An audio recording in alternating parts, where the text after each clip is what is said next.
I'm Nikki Poussin with Agent Social Connect, and I'm here today to give you 3 tips for social media for real estate agents.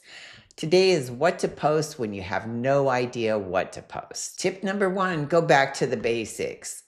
Do something on your local market stat, a home maintenance tip, maybe a fun fact about your city that you live in, something that'll just pique someone's interest. Tip number 2, repurpose what you already have. Like maybe do a blog article or a just sold or an old listing that you have. Something that's going to have the right caption. Tip number 3, ask a question. Question posts are really a great way to get people to engage with you. So ask them questions like, would you rather have a pool or a big backyard? Something that sparks the conversation. Social media doesn't have to be hard. Follow along and I'll keep the tips coming. And if you're looking for an easy way to do social media or you don't want to do it anymore yourself, feel free to reach out to us at agentsocialconnect.com, where it was built for agents just like you.